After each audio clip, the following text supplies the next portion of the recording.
السلام علیکم ورحمۃ اللہ وبرکاتہ. آپ ہمارے اسٹوڈیو تشریف لائے ہیں اور ہمیں آج اتنی معلومات عطا فرمائیے گا فیملی پلاننگ سے متعلق جو غلط فہمیاں انسانوں کے دماغوں میں بیٹھی ہوئی ہے، جو مذہب کی رو سے بالکل جائز ہیں اور جو ناجائز ہیں، ان ساری باتوں کو بتائیے تاکہ ہم اور ناظرین مستفید ہوں. الحمد للہ رب العالمین والصلاة والسلام على رسوله الكريم وعلى آله وأصحابه أجمعين. أما بعد فأعوذ بالله من الشيطان الرجيم. بسم الله الرحمن الرحيم. قد خسر الذين قتلوا أولادهم سفها بغير علم وحرموا ما رزقهم الله افتراء على الله قد ضلوا وما كانوا مهتدين. اور ناکام ہو گئے وہ لوگ جنہوں نے اپنی اولاد کو قتل کر دیا. ناظرین کرام، میں سب سے پہلے اسلامی طریقے سے آپ سب کا استقبال کرتا ہوں. السلام علیکم ورحمۃ اللہ وبرکاتہ. آج کا عنوان ہے فیملی پلاننگ، کیا جائز کیا ناجائز. فیملی پلاننگ اگر القرآن سے اور سیرت محمد صلی اللہ علیہ وسلم سے اور صحابہ کرام رضی اللہ عنہم اجمعین کے فہم اور منہج سے نہ ٹکرائے وہ فیملی پلاننگ جائز ہے. لیکن اگر فیملی پلاننگ القرآن سے، سیرت محمد صلی اللہ علیہ وسلم سے اور صحابہ کرام رضی اللہ عنہم اجمعین کے منہج اور فہم سے اگر ٹکرا جائے تو پھر ہم مسلمان فخر کے ساتھ ایسی ہر چیز کا رد کرتے ہیں، چاہے باطل ادیان پر چلنے والے مفکرین یا باطل نظاموں کو قائم کرنے والے دانشوروں، ان کی منطق کو چاہے یہ بات سمجھ میں آئے یا نہ آئے، ہم ایسے سارے نظام کو رد کرتے ہیں جو قرآن اور حدیث سے ٹکرا جائے. اور اس ٹاپک کے لیے اگر کوئی مطالعہ کرنا چاہتا ہے کہ قرآن مجید اس بارے میں کیا کہتا ہے، احادیث طیبہ اس بارے میں کیا کہتے ہیں، تو اس کو چاہیے سورہ نساء سورہ نمبر 4 آیت نمبر 1، سورہ انعام سورہ نمبر 6 آیت نمبر 151، سورہ انعام سورہ نمبر 6 آیت نمبر 140، سورہ بنی اسرائیل سورہ نمبر 17 آیت نمبر 32، سورہ مومنون سورہ نمبر 23 آیت نمبر 13، 14 اور 15، سورہ نوح سورہ نمبر 71 آیت نمبر 13 اور 14، سورہ زمر سورہ نمبر 39 آیت نمبر 6، سورہ ہود سورہ نمبر 11 آیت نمبر 6، سورہ حج سورہ نمبر 22 آیت نمبر 5۔ اور اللہ سبحانہ و تعالیٰ نے ایمبریولوجی سے متعلق، جس کا خاصا گہرا تعلق ہے، ایک سورت، اس کا مکمل نام ہی سورۃ العلق رکھا گیا ہے. اگر کوئی اس بارے میں پڑھنا چاہتا ہے اور تفصیلی معلومات حاصل کرنا چاہتا ہے تو الحمدللہ قرآن مجید میں اس بارے میں معلومات موجود ہیں. صحیح بخاری جلد نمبر 7 حدیث نمبر 135، حدیث نمبر 136 اور حدیث نمبر 137 انگلش حوالے کے مطابق ان سارے حدیثوں اور آیات کا مطالعہ کریں گے تو یقیناً اسلامی پرسپیکٹو معلوم ہوگا کہ اس میں جائز کیا ہے اور ناجائز کیا ہے. مدنی صاحب، یہ تو ان جنرل ایک آئیڈیا ہوا کہ فیملی پلاننگ یا انسان کی تولید سے، انسان کے نشو و نما سے، انسان کے ارتقاء سے متعلق یہ ساری باتیں، تو یہ ان جنرل بالکل عام معلومات ہوئی. اگر فیملی پلاننگ چیز کیا ہے اور اس کے شرعی احکام کیا ہیں اور کیا جائز ہے اس میں اور کیا ناجائز ہے، اس کو ذرا وضاحت کے ساتھ علیحدہ علیحدہ بتایا جائے تاکہ ویورز بہت آسانی سے سمجھ جائیں اس بات کو. یہ بہت ہی اہم سوال ہے چونکہ آج کا ٹاپک ہی ہے، تو شرعی اعتبار سے اس مسئلے کو سمجھنا ہمارے لیے بہت ضروری ہے. فیملی پلاننگ کہ جس کے اندر بنیادی طور پر دو مشہور جس کے اندر جملے استعمال کیے جاتے ہیں، ایک ہے برتھ کنٹرول اور دوسرا ہوتا ہے ایبارشن. برتھ کنٹرول یعنی یہ کہ حمل ہی قائم ہونے نہ دیا جائے، ضبط ولادت جس کو کہا جاتا ہے، اور دوسرا ہے اسقاط حمل، ایبارشن یعنی حمل قائم ہونے کے بعد اس کو گرا دیا جائے. یہ دو مشہور جملے استعمال میں آتے ہیں فیملی پلاننگ. آئیے دیکھتے ہیں کہ اس کا شرعی پہلو کیا ہے. ہم معلوم کرتے ہیں جہاں تک برتھ کنٹرول کا تعلق ہے، جس کو ضبط ولادت کہتے ہیں، تو اس کے اندر عام طور پر جو مشہور میتھڈ ہے جو لوگوں نے رائج کیے ہیں، ایک ہے پرماننٹ میتھڈ اور دوسرا ہوتا ہے ٹیمپرری میتھڈ. اس کے اندر اسلامی اعتبار سے جو جائز شکل بنتی ہے، سب سے پہلے نے برتھ کنٹرول کے اندر جو ٹیمپرری میتھڈ ہے یا جو ہمیشہ کا ہے، جس کو ہم کہتے ہیں کہ یہ پرماننٹ میتھڈ جو مشہور ہے. پرماننٹ میتھڈ میں صرف دو شکلیں ہمارے لیے جائز ہیں. ایک یہ ہے کہ ماں کی جان کو خطرہ ہو، تو ایسے وقت پر اخف الضررین اہون البلیتین، کہ بڑے نقصان سے بچنے کے لیے چھوٹے نقصان کو برداشت کیا جاتا ہے. دوسرا جو جائز ہے وہ یہ ہے کہ اگر ماں کو ایسی بیماری ہونے کا قوی اندیشہ ہو کہ ڈاکٹر بتلاتے ہیں کہ جان لیوا بیماری ہو سکتی ہے، جس کی وجہ سے ایسے وقت پر اس کو ہمیشہ کے لیے ضبط ولادت کروایا جائے، یعنی کہ پرماننٹ برتھ کنٹرول کروا دیا جائے. تو یہ دو شکلوں میں پرماننٹ برتھ کنٹرول جائز ہے. البتہ ٹیمپرری برتھ کنٹرول تین شکلوں میں جائز ہے. ایک تو یہ ہے کہ اگر یہ کہا جائے کہ بچہ اگر فوراً ہوگا، دوسرا بچہ اگر فوراً ہوگا تو ماں کے جان کو خطرہ ہو سکتا ہے، اس شکل میں بھی ٹیمپرری برتھ کنٹرول کروایا جا سکتا ہے. دوسری شکل یہ ہے کہ ماں کو جان لیوا بیماری ہو سکتی ہے، یہ بھی جائز ہے. تیسری شکل یہ ہے کہ مرد اور عورت آپس میں رضامندی کے ساتھ یہ چاہتے ہیں، جیسے کہ ایک شوہر اور بیوی آپس میں تعلقات قائم کرنا چاہتے ہیں تاکہ لطف اندوز ہوں اچھی طریقے سے، اور حمل قائم ہونے کی وجہ سے ان کے اندر نفرت پیدا ہونے کے امکانات ہوں، تو ایسے وقت پر کچھ فاصلہ لیا جا سکتا ہے. صحیح بخاری جلد نمبر 7 حدیث نمبر 135 136 137، ترمذی شریف میں تفصیل کے ساتھ، اور صحیح مسلم کے اندر بھی تفصیل کے ساتھ کتاب العدل کے تحت روایتیں آئی ہیں. پھر مزید باتیں اور بھی انشاءاللہ بتلائی جائیں گی اسقاط حمل کے بارے میں بھی، کہ اگر ماں کی جان کو خطرہ ہو یا ماں کی صحت کو خطرہ ہو، اسقاط حمل کی اجازت دی جاتی ہے. شکریہ مدنی صاحب. آئیے ایک امین صاحب بنگلور سے لکھتے ہیں، ایس ایم ایس بھیجا ہے انہوں نے، what are various methods of birth control in Islam. تو میں سمجھتا ہوں کہ جو آپ نے جواب دیا ہے امین صاحب کو، اگر آپ ہمارا پروگرام دیکھ رہے ہیں تو آپ کے ایس ایم ایس کا جواب یقیناً ہمارے پہلے سوال میں مل گیا ہوگا. آئیے ایک کالر ہمارے لائن پر ہے، ان سے بات کرتے ہیں. ہیلو السلام علیکم. جی وعلیکم السلام ورحمۃ اللہ. ہاں، میں وارن گاؤں سے گلسار تعلقے سے مہاراشٹر سے کے وی قاضی بول رہا ہوں. جی صاحب. ہاں، سوال یہ ہے کہ ایک آدمی ہے قوم صلاح کا پابند ہے، پہلے نماز پڑھاتے تھے اور جب فیکٹری میں سروس کرتے تھے، انہوں نے 8 بچوں کے اوپر برتھ کنٹرول کا آپریشن کر لیا. جی اس لیے کیا انہوں نے کہ وہاں پر سروس کے لیے ان کو لازمی کا سرٹیفکیٹ دینا کہ بچے زیادہ نہیں ہونا، گورنمنٹ کا ایک پلان تھا. اس لیے انہوں نے سرٹیفکیٹ کی بنا کے اوپر 8 بچوں کو آپریشن کیے.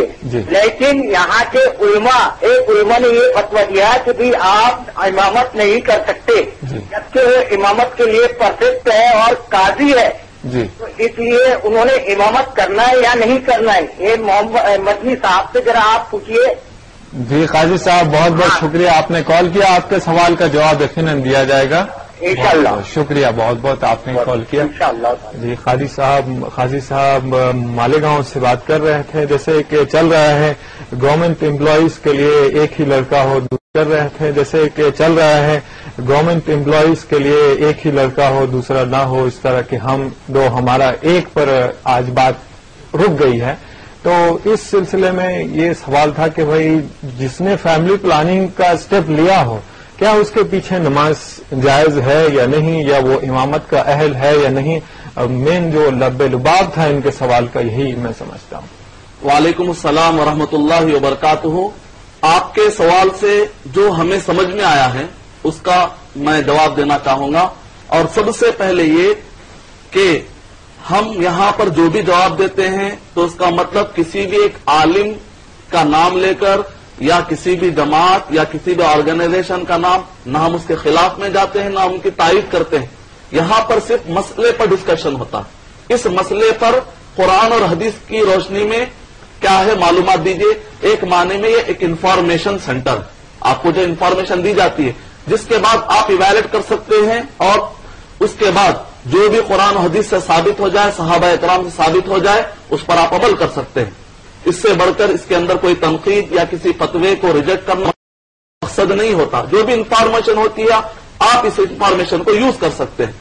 جہاں تک یہ مسئلہ ہے کہ ایسا کوئی شخص کہ جس کے بارے میں یہ ہو کہ اس نے فیملی پلاننگ جو کہ ناجائز طریقہ ہے، کیونکہ اس میں جائز بھی طریقہ اور ناجائز بھی طریقہ ہے، اگر کوئی جائز طریقہ استعمال کرتا ہے تو الحمدللہ کوئی گناہ کی بات نہیں ہے. لیکن جو شرعی اعتبار سے، اسلامی اعتبار سے جو ناجائز ہے، جس کی میں نے تفصیل ابھی بتائی ہے، اگر کوئی استعمال کرتا ہے یا اسی طریقے سے کوئی داڑھی مونڈ لیتا ہے یا اسی طریقے سے کوئی بھی ایسا کام کرتا ہے کہ وہ اکیلے میں بعد سگریٹ پیتا ہو یا ایسے کوئی بھی کام جس کو عام طور پر حرام کہہ دیا گیا ہے، تو ایسے وقت پر سوال یہ اٹھتا ہے کہ کیا ان کے پیچھے نماز ہوتی ہے یا نہیں ہوتی.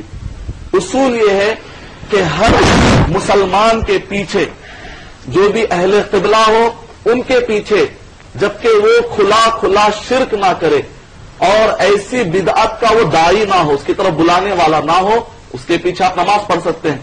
یہ نہیں دیکھا جائے گا کہ وہ داڑھی موڑا ہوا. یقیناً اس آدمی کے داڑھی موڑنے کا یا ناجائز فیملی پلاننگ کرانے کا گناہ الگ لکھا جائے گا، وہ مسئلہ بالکل الگ ہے. مثال کے طور پر اگر کوئی سونے کے لوٹے میں، سونے سے بنے ہوئے لوٹے میں وضو کرتا ہے تو ایسے وقت پر ہم کہیں گے اس کا وضو ہو گیا، لیکن سونا یوز کرنے کی وجہ سے ایک مرد کے لیے سونا یوز کرنا جائز نہیں ہے، اس کا گناہ الگ لکھا جائے گا. اس کو کہتے ہیں اصولی نقطہ نظر سے، اصول فقہ میں، قواعد فقہیہ میں جہت الانفقاق، یعنی دو رخی مسئلہ، ایک رخ الگ ہے دوسرا رخ الگ ہے، دونوں کو ملا کر شرعی اعتبار سے اس پر کچھ مسئلے، اس پر کچھ اثرات نہیں پڑتے ہیں، مسئلے کا کچھ اثر نہیں پڑتا. امید کہ آپ کا جواب مکمل ہوا.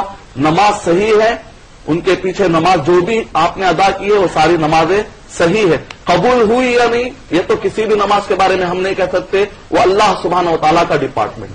امید کہ آپ کا جواب مکمل ہو. شکریہ مدنی صاحب. جیسے کہ آج بہت کمپٹیٹو ورلڈ کہا جاتا ہے، افراط زر ہو گیا ہے، ہر چیز مہنگی ہو گئی ہے، لوگوں کا 3 وقت کا کھانا جٹانا مشکل ہو گیا ہے، تو اور بہت سارا جو طبقہ ہے وہ غریب ہے، اوسط درجے سے بلو ہے. تو ایسی صورت میں کیا اسلام کسی طرح کی اجازت دیتا ہے یا اس طرح کی کوئی آسانی ہے کہ اس صورت میں جہاں فاقہ کشی ہو رہی ہو، غربت ہو، وہاں فیملی پلاننگ کسی طرح کی جا سکتی ہے یا نہیں؟ مختصر طور پر اس مسئلے پر بتا دیجیے گا تفصیلات. یہ بھی بہت اہم پوائنٹ ہے جس کی بنیاد پر لوگ فیملی پلاننگ کی طرف متوجہ ہو رہے ہیں. یعنی معافی چاہتے ہوئے آپ سے کالر لائن پر ہے، ان سے بات کر لیتے ہیں، پھر اس سوال کا جواب دیا جائے گا. ہیلو.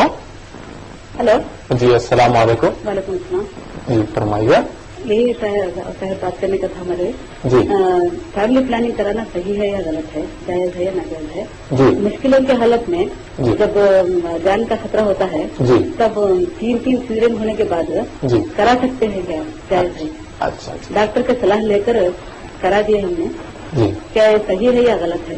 بہن صاحب آپ کون بول رہی ہیں اور کہاں سے بول رہی ہیں؟ ہم میمونی صاحب بیگم فرام بلاری سے بات کریں. نہیں منیسا صاحبہ بلاری سے بہت بہت شکریہ، آپ نے ہمیں کال کیا.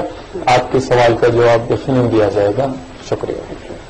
مدنی صاحب بات ہو رہی تھی فیملی پلاننگ جائز اور ناجائز کی، لیکن اس میں ایک مسئلہ یہ آ گیا ہے کہ 3 پیدائشیں ہوئی ہیں، 3 برتھ ڈیلیوریز ہوئی ہیں جو سیزرین ہوئی. تو اس صورت میں جیسے کہ اس سے پہلے بات بھی آپ نے بتایا تھا، پھر بھی اس نقطۂ نظر کو سامنے رکھ کر ان کے سوال کی وضاحت فرما دیجیے گا. وعلیکم السلام ورحمۃ اللہ وبرکاتہ. شروع میں جو میں نے تھم رول دیا ہے یا جو میں نے فریم دیا ہے جائز اور ناجائز کا، آپ اس پر پھر غور کیجیے جب ریکارڈڈ پروگرام رہے گا.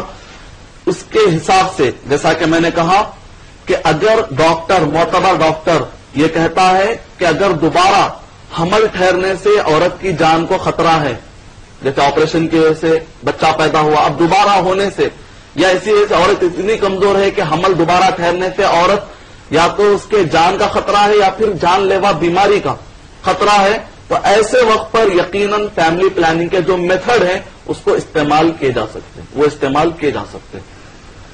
شکریہ مدنی صاحب. آئیے اور ایک کالر لائن پر ہم سے بات کرتے ہیں. ہیلو. ہاں ہیلو. جی فرمائیے. ہاں یہ کونڈوم یوز کرنا جائز ہے یا ناجائز ہے؟ اچھا جی, کون بھائی بول رہے ہیں اور کہاں سے بول رہے ہیں؟ عبد الواحد ناسک مہاراشٹر. عبد الوحید صاحب ناسک مہاراشٹر سے. جی اور سب بخیر ہیں؟ ہاں الحمدللہ. جی آپ کے سوال کا جواب ابھی دے دیتے ہیں. شکریہ آپ نے کال کیا. مدنی صاحب, کنڈومز کی ایک شکل جو فیملی پلاننگ کے معنی حمل میں جو داخل ہوتی ہے, تو اس کا استعمال کی کہاں تک شرعی احکام ہے؟ وعلیکم السلام ورحمۃ اللہ وبرکاتہ. سب سے پہلے آپ پھر فریم میں اور تھم رول پر آپ نظر ڈالیے کہ جو جائز ہے فیملی پلاننگ اور جو ناجائز فیملی پلاننگ ہے, پہلے وہ اچھی طرح سے پرکھ کر لینے کے بعد جو جائز فیملی پلاننگ ہے تو یقیناً آپ وہ سارے میتھڈ اپنا سکتے ہیں جو شریعت سے نہ ٹکرائے. آج کے دور میں جو کانٹراسیپٹیوز کا رواج ہے یا پھر کانڈوم کا رواج ہے یا اسی طریقے سے وقتیہ طور پر یا پرماننٹ طور پر جو جائز کی میں نے شکلیں بتلائی ہیں, اس کی روشنی میں اگر نس بندی کروائی جاتی ہے یا رحم مادر کو پلٹایا جاتا ہے یا اسی طریقے سے گولیوں کا استعمال کی زیادہ عادت نہیں ڈالنی چاہیے, اس میں زیادہ نقصانات ہیں, کینسر تک ہونے کے چانسز ہے, اس میں 10 بڑے نقصانات ہیں, اس میں سے ایک بڑا نقصان ہے کہ بریسٹ کینسر ہونے کے چانسز ہے. تو بہرحال وہ سارے طریقے آپ اپنا سکتے ہیں جو کم سے کم نقصان والے, جو شریعت سے نہ ٹکرانے والے ہوں. اگر جائز فیملی پلاننگ ہو, فیملی پلاننگ کا جائز طریقہ اگر آپ اختیار کر رہے ہیں تو اس کے لیے وہ سارے وسیلے اختیار کر سکتے ہیں جو کچھ بھی آج کے دور میں رائج ہے. تو اس کی روشنی میں آپ کانڈوم بھی استعمال کر سکتے ہیں. جو ناجائز کام ہوگا اس کے لیے طریقہ اپنانا, وسائل الامور کالمقاصد واحکم بہذا الحکم للزوائد. حکم جو لگایا جاتا ہے مقصد, تو وسیلے پر بھی وہی حکم لگایا جاتا ہے. اگر مقصد غلط ہے تو اس کے وسیلے کو بھی غلط کا حکم جاتا ہے. مقصد اگر صحیح ہے تو اس کا وسیلہ بھی صحیح ہے. امید کہ آپ کا جواب مکمل ہوا. تو جو بات ہو رہی تھی مدنی صاحب ہماری, ایک جہاں غربت ہو وہاں کسی طرح کی کوئی گنجائش دی گئی ہے یا بالکل ہی ایگزمپشن استثناء ہے کہ بھائی فیملی پلاننگ آپ کرا سکتے ہیں, یا کوئی ایسی بات ہے, اس پر وضاحت چاہیے. یقیناً یہ عام طور پر سوال کرتے ہیں لوگ, مجھ سے بھی سوال کرتے ہیں کہ غریب لوگ کہاں جائیں, اگر بچے زیادہ ہو جائیں گے تو پھر غریبوں کا کیا ہوگا, غربت کی وجہ سے کچھ تو اجازت ملنی چاہیے. میں سب سے پہلے کہتا ہوں ان لوگوں کو کہ تم نے سودی نظام کو, ایک نظام کا اثر دوسرے نظام سے بڑا گہرا ہوتا ہے.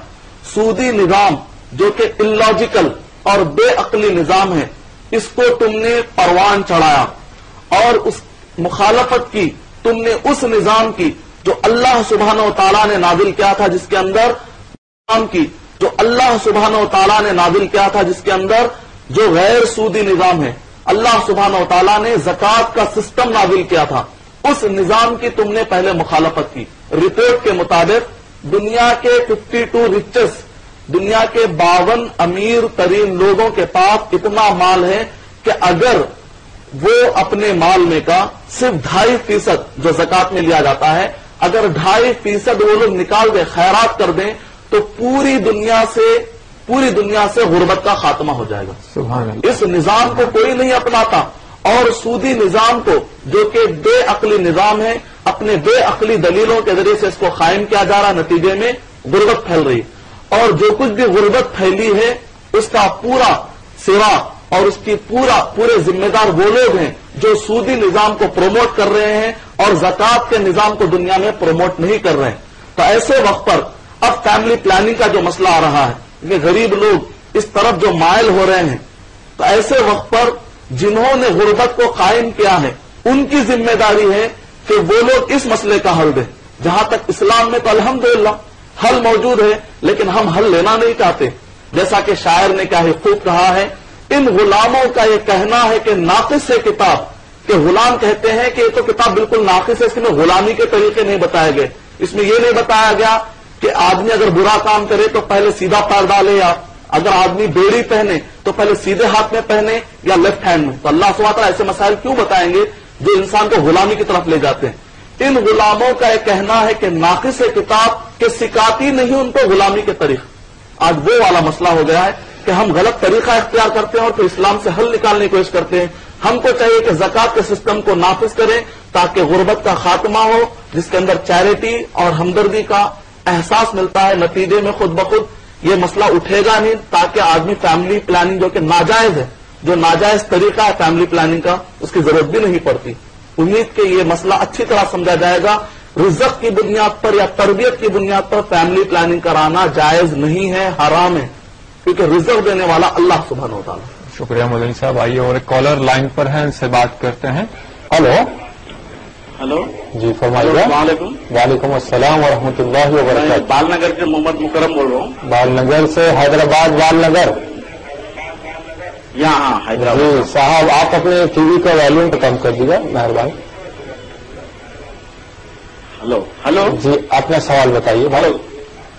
جی سوال بتائیے. مولانا ابھی فرمائے تھے جی کہ جیسا کہ ماں کو جان کا ڈر ہے جی تو اس کو آپریشن کرانا جائز ہے. جی ایسا آج کل سائنس ترقی کر چکی ہے. جی جی تو ماں کے پیٹ میں یعنی کہ 3 مہینے پریگننٹ رہنے کے بعد 4 مہینے پریگننٹ رہنے کے بعد جی تو آج کل ڈاکٹر ایسا بول رہے جیسا کہ بچے کو بھی کچھ نقصانات ہے جی تو اس کو ابارشن کرا دو بول کے. جی. تو ایسے میں جائز ہے کہ ابارشن کرا سکتے کیا بچے جیسے ہینڈی کیپ پیدا ہونے کے جو اندیشہ رہتا ہے؟ جی جی تو اس سے کچھ معلوم کرنا چاہ رہا ہوں. بہتر. بہت بہت شکریہ آپ نے ہمیں کال کیا. آپ کے سوال کا جواب یقیناً دیا جائے گا.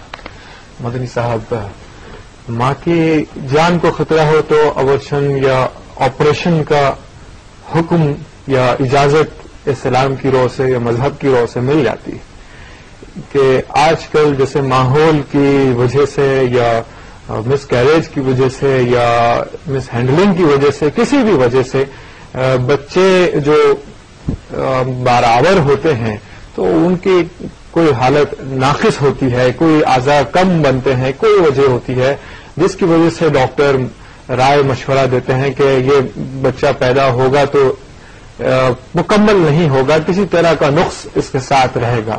تو اس صورت میں کیا فیملی پلاننگ یا ابارشن وغیرہ کروایا جا سکتا ہے یا نہیں؟ وعلیکم السلام ورحمۃ اللہ وبرکاتہ. ابارشن کی جو جائز میں نے شکلیں بتلائی اس میں تو یہ ہے کہ ماں کی جان کو خطرہ ہو یا پھر ایسی بیماری کا خدشہ ہو جس کو ثقہ ڈاکٹروں نے، معتبر ڈاکٹروں نے کہا ہے کہ جان لیوا بیماری عورت کو لاحق ہو سکتی ہے، تو وہ تو جائز ہے. البتہ بچہ جیسا کہ آج الٹراسونک سسٹم کے ذریعے سے یا جس طریقے سے بھی معلوم کیا جا رہا ہے کہ بچہ جو پیٹ میں رحم مادر میں ہے، جنین کی شکل میں ہے، تو ایسے وقت پر وہ بچے کی خلقت مشوہ ہے یعنی کہ بگڑی ہوئی ہے، یا یہ کہ جب بچہ پیدا ہوگا تو وہ ہینڈی کیپ رہے گا، آنکھ سے معذور رہے گا، یا پھر یہ کہ وہ پیر کی جانب یا جسم کے فلاں حصے پر وہ کمزور ہے یا ناقص الخلقت ہے. ان ساری شکلوں میں ابارشن کرانا ناجائز ہے. جیسے بچہ پیدا ہو گیا، مثال کے طور پر بچہ پیدا ہو چکا اور پیدا ہو جانے کے بعد آپ کو معلوم ہوا کہ بچہ اندھا ہے یا بچہ پیر سے معذور ہے، تو کیا اس بچے کو قتل کریں گے آپ؟ بالکل نہیں قتل کر سکتے. تو جس طرح پیدا ہونے کے بعد قتل کرنا گناہ ہے، بالکل اسی طریقے سے گناہ یہ لکھا جائے گا جبکہ رحم مادر میں جو بچے کو مار دیا جائے، دونوں کا گناہ برابر. تو اس وجہ سے اس کی اجازت نہیں مل سکتی.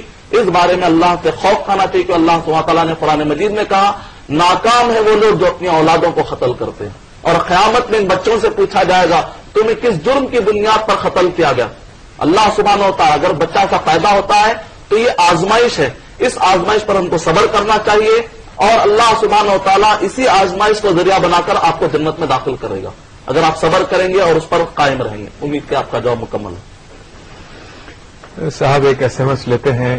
وحیدہ محترمہ نے لکھا ہے اگر بیوی کو یقین ہے کہ اس کے جسمانی خوبصورتی کم ہونے پر شوہر کہیں اور چلا جائے تو کیا دونوں برتھ کنٹرول کر سکتا ہے؟ یہ بات تو ہے کہ حسن ہمیشہ باقی نہیں رہتا ہے، چلتی دھوپ کی طرح ہے اور پھر اتر جاتا ہے.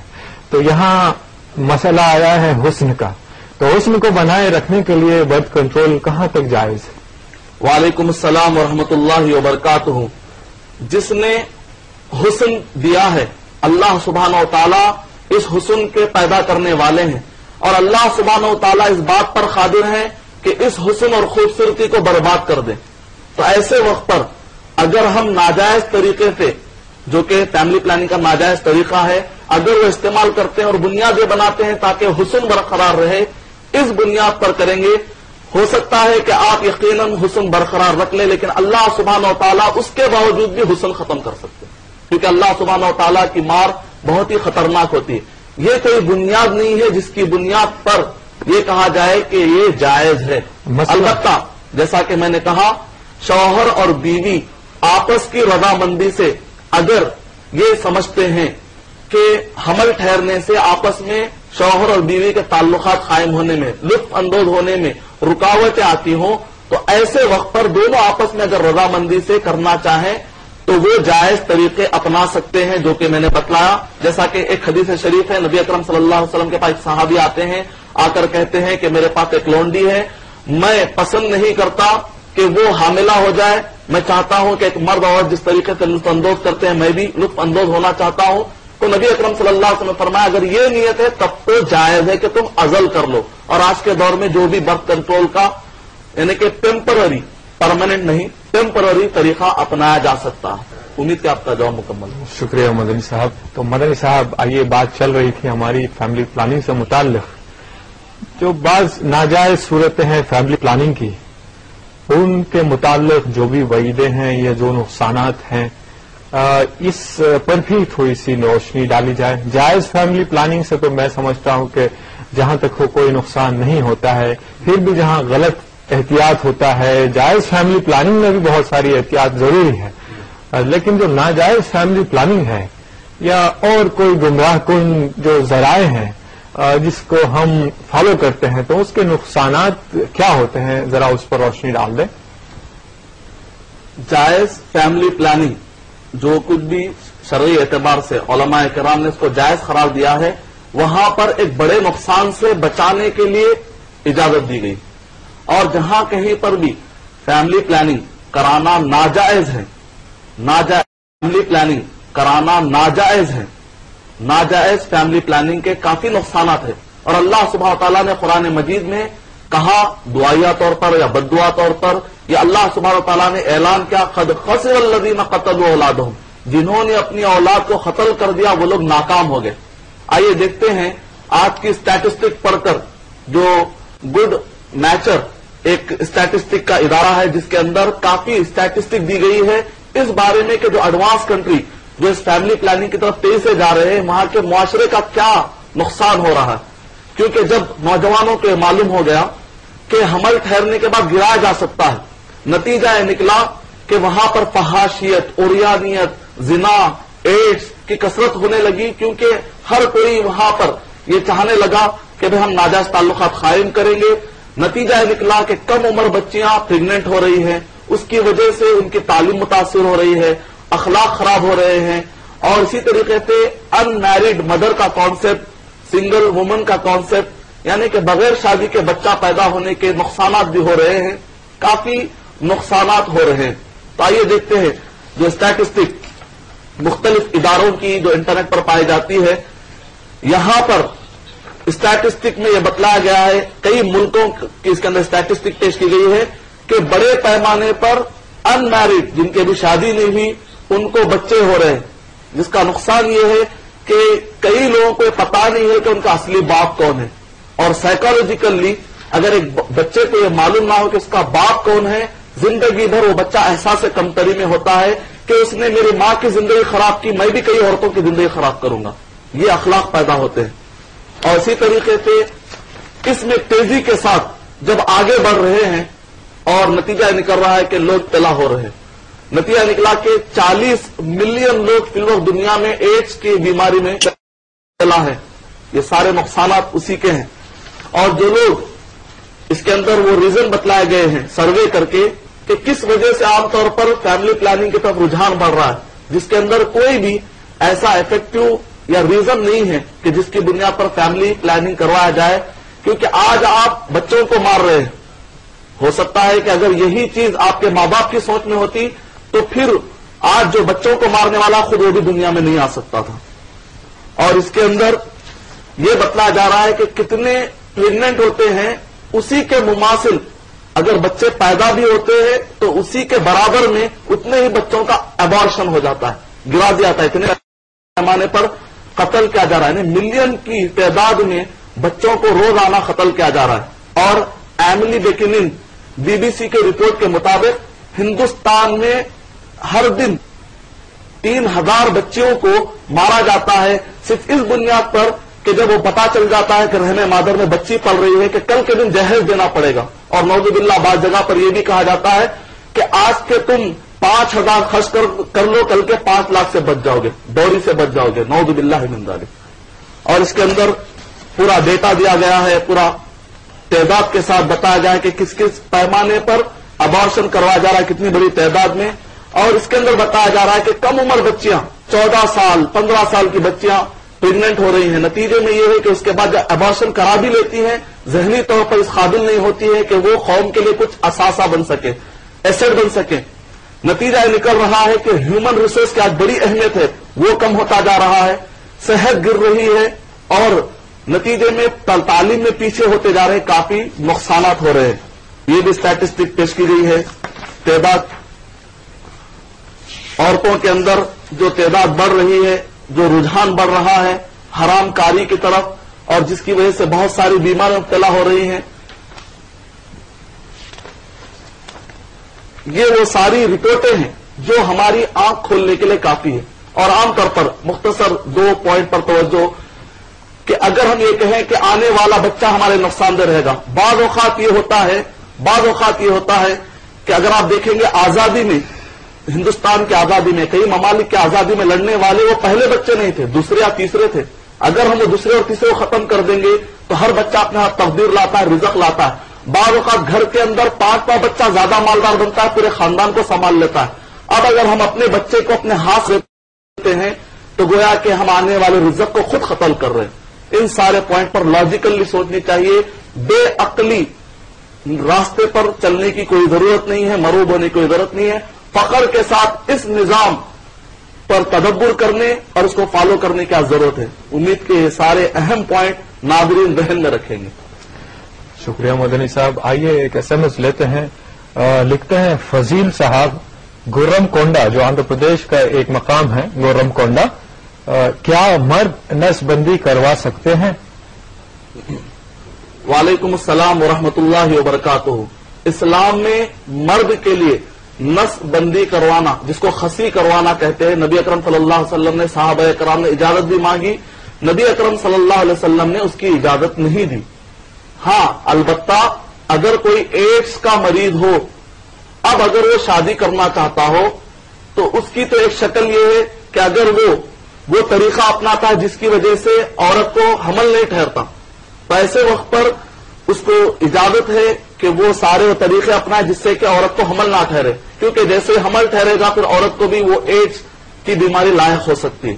اب ایسے وقت پر اگر مرد کی نسبندی اس طریقے سے کروائی جا رہی تاکہ اس ایڈز کے نقصان سے بچا جا سکے تو ظاہر بات ہے وہ جائز ہے. لیکن اس کے علاوہ صرف جیسے بعض لوگ کہتے ہیں ہم خوب عبادت کرنا چاہتے ہیں, خوب دینداری میں آگے بڑھنا چاہتے ہیں تاکہ ہم اپنے آپ کو نسبندی کرا لیں, رہبانیت اختیار کریں, تو جو دنیا کے سب سے زیادہ نیک انسان تھے حضرت محمد صلی اللہ علیہ وسلم, انہوں نے نسبندی نہیں کروائی.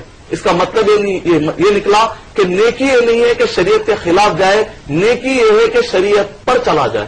امید کہ آپ کا جواب مکمل ہے. مدنی صاحب بہت بہت شکریہ.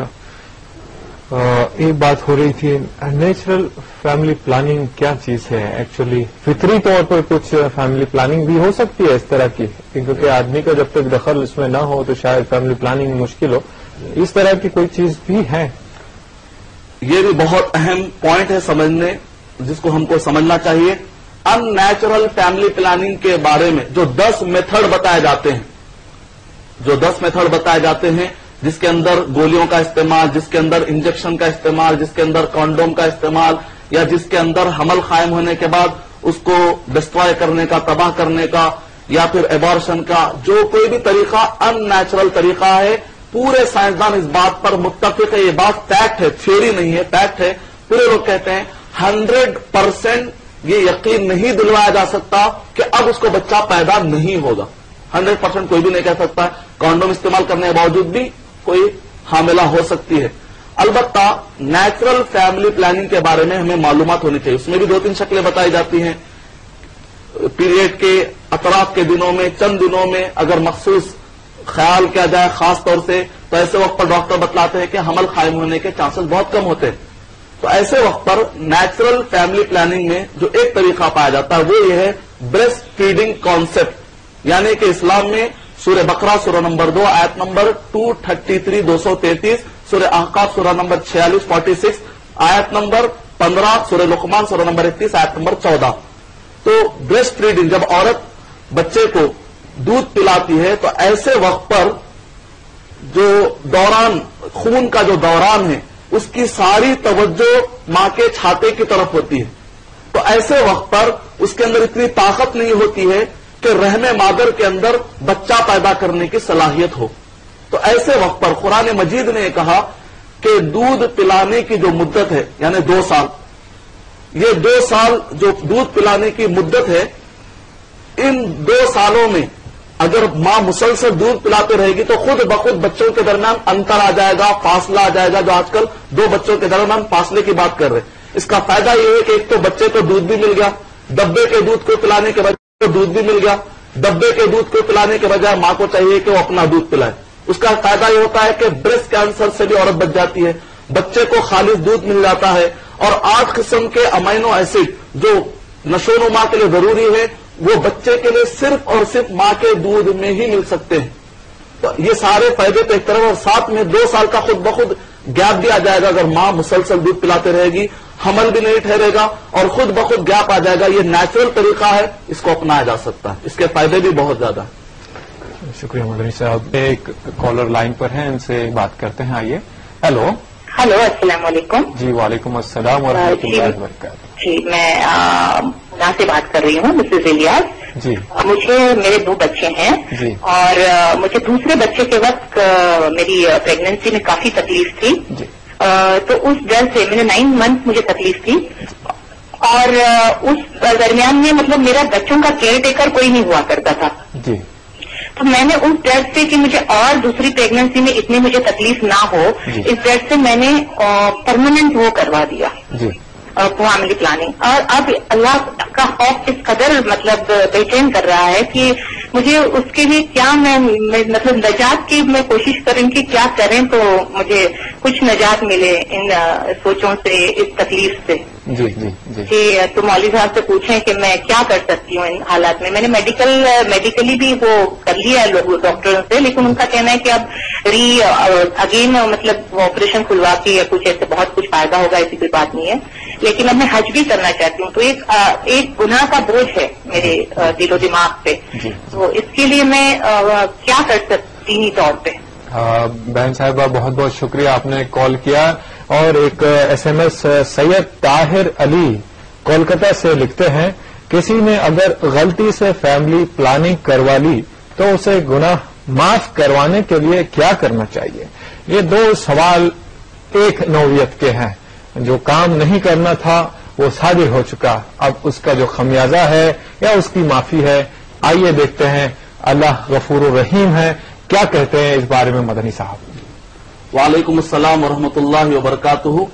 اللہ سبحانہ و تعالیٰ آپ کے جذبے قبول فرمائے. اللہ سبحانہ و تعالیٰ نے قرآن مجید میں ارشاد فرمایا وَإِنِّي لَغَفَّارٌ لِمَن تَابَ، اور جو کوئی بھی توبہ کرے میں اس کو معاف کرنے کے لیے تیار ہوں. تو ایسے وقت پر اب یا تو جس نے فیملی پلاننگ کروائی اور یا جس نے کہ ایبارشن کروایا، جو کہ ہم نے جو شروع میں فریم دیا ہے ناجائز میں جا کر بیٹھتا ہے، فیملی کا ناجائز طریقہ ہے، اس میں جا کر اگر بیٹھتا ہے تو ایسے وقت پر ان سارے لوگوں کو اللہ سبحانہ و تعالیٰ سے معافی مانگنی چاہیے، استغفار کرنا چاہیے. استغفر اللہ، استغفار کا مطلب یہ نہیں کہ کلوں پر مارا جائے، استغفر اللہ کہا جائے، نادم رہیں اس پر اور لوگوں کو دوسروں کو ابھاریں کہ یہ سارے کاموں کے قریب نہ جائیں. اس طریقے سے ہم اللہ سبحانہ و تعالیٰ کے وعید سے بچ سکتے ہیں. یقیناً آپ حج بھی کیجئے، حج جا کر بھی استغفار کیجئے. اور اگر کسی معتبر ڈاکٹر نے کہا ہے کہ یقیناً آپ کی جان کو خطرہ ہے، بیماری ہو سکتی ہے بڑی، تب آپ کراتے ہیں تو پھر گناہ کا اپنے آپ کو فیل مت کیجئے کہ آپ نے گناہ کیا. لیکن اگر ویسی بات نہیں ہے، آپ نے اپنے طور پر سوچ کر کہ بچوں کے خاطر رزق کے طور پر، تربیت کے خاطر یا پھر فیوچر پلاننگ کے طور پر اپنے طور پر سوچ کر لیا تو یقیناً یہ گناہ ہے۔ اس بارے میں اگر کسی نے ابارشن کرا، یعنی کہ بچہ حمل ٹھہرنے کے بعد اس نے گروایا بغیر کوئی شرعی عذر کے، بغیر کوئی شرعی دلیل کے، تو ایسے وقت پر ایک بچے کو قتل کرنے کا گناہ لکھا جائے گا۔ اس پر ذمہ داری ہے کہ وہ 2 مہینے روزہ رکھے، یہ اس کا کفارہ ہے، اور استغفار کرے، استغفر اللہ کرے۔ اس کو چاہیے کہ احتیاطاً اگر معلومات نہیں تھے احتیاطاً اس کو 2 مہینے روزہ رکھ لینا چاہیے۔ امید کہ آپ کا جواب مکمل۔ شکریہ مدنی صاحب۔ آئیے اور ایک کالر لائن پر ہے، ان سے بات کرتے ہیں۔ ہیلو ہیلو، السلام علیکم۔ جی وعلیکم السلام۔ میں فرزانہ بات کر رہی ہوں۔ جی فرزانہ صاحبہ، جی میرا سوال یہ ہے، جی روز قیامت کے دن جو بھی ہم لوگ جو لوگ آباد کرواتے ہیں بچوں کو، جی قیامت کے دن جو بچوں کو آباد کراتے ہیں ان کو زندہ کرتے ہیں کیا؟ اللہ اکبر، بہت ہی پیچیدہ سوال ہے آپ کا۔ آئیے مدنی صاحب سے پوچھتے ہیں۔ لیکن بہن آپ کہاں سے بول رہی ہیں؟ سعودی عرب دمام بول رہی ہیں۔ سعودی عرب دمام سے۔ قیامت کی بات کر دی آپ نے، شکریہ بہت بہت۔ مدنی صاحب، جو لوگ ابورشن کرواتے ہیں یا بچوں کا قتل کرتے ہیں یا اس طرح کی حرکات میں ملوث رہتے ہیں جہاں انسانی جان کو ختم کرنے کا گناہ ان کے سر ہو، قیامت کے دن ان کے ساتھ کس طرح کا سلوک ہوگا؟ وعلیکم السلام ورحمۃ اللہ وبرکاتہ۔ بہن آپ نے بہت ہی اہم سوال کیا ہے۔ جب تک آخرت کا تصور تازہ نہ ہو یہ مسائل سمجھ میں نہیں آئیں گے۔ یہ مسائل سمجھنے کے لیے آخرت میں مرنے کے بعد جو ہم سے پوچھا جانے والا ہے، سوالات ہونے والے ہیں، جب تک اس کا تصور نہیں رہے گا اس بارے میں یہ مسئلہ سمجھ میں آنے والا نہیں ہے۔ اللہ سبحانہ و تعالیٰ نے سورہ تکویر کے اندر ارشاد تھا وَإِذَا الْمَوْءُودَةُ سُئِلَتْ، اور جب زندہ درگور کی جانے والی، جب بچی کو زندہ درگور کیا جا رہا تھا اس زمانے میں، اور آج ڈوری کے ڈر سے یا پھر بچی یہ سمجھتے ہیں کہ میں بہت زیادہ ذمہ داری لائے گی، اس بنیاد پر بچوں کا ابارشن کروایا جا رہا ہے اور یا پھر ایسی ناجائز فیملی پلاننگ کروائی جا رہی ہے، ان سب کے لیے اللہ سبحانہ و تعالیٰ اس بات پر قادر ہے کہ ان سب سے پوچھا جائے گا۔ اور نبی اکرم صلی اللہ علیہ وسلم نے بھی اس کو کہا الواد الخفی، کہا کہ یہ بھی زندہ درگور کرنے کے برابر ہے۔ تو اس وجہ سے یقیناً ڈرنا چاہیے۔ قیامت کا فیصلہ بڑا ہی سخت فیصلہ ہونے والا ہے۔ یہاں پر کچھ دنوں کے لیے کچھ ہمارے کمزور عقلوں کی بنیاد پر شریعت کی مخالفت نہیں کرنی چاہیے۔ قیامت کا اللہ سبحانہ و تعالیٰ امکانات ہیں کہ یقیناً ان سب سے پوچھا جا سکتا ہے، لیکن فَمَن يَعْمَلْ مِثْقَالَ ذَرَّةٍ خَيْرًا يَرَهُ وَمَن يَعْمَلْ مِثْقَالَ ذَرَّةٍ شَرًّا يَرَهُ۔ مدنی صاحب آئیے اور ایک کالر لائن پر ہے، بات کرتے ہیں۔ ہیلو، میں عبداللہ سے اڑیسہ سے بول رہا ہوں۔ جی تو یہ جو سیروگیٹ مدر ہوتا ہے جی شریعتاً جائز ہے یا ناجائز ہے؟ تو کوف کو کرایہ میں اگر جائز ہے تو کس کا کوف ہم لوگ لے سکتے ہیں؟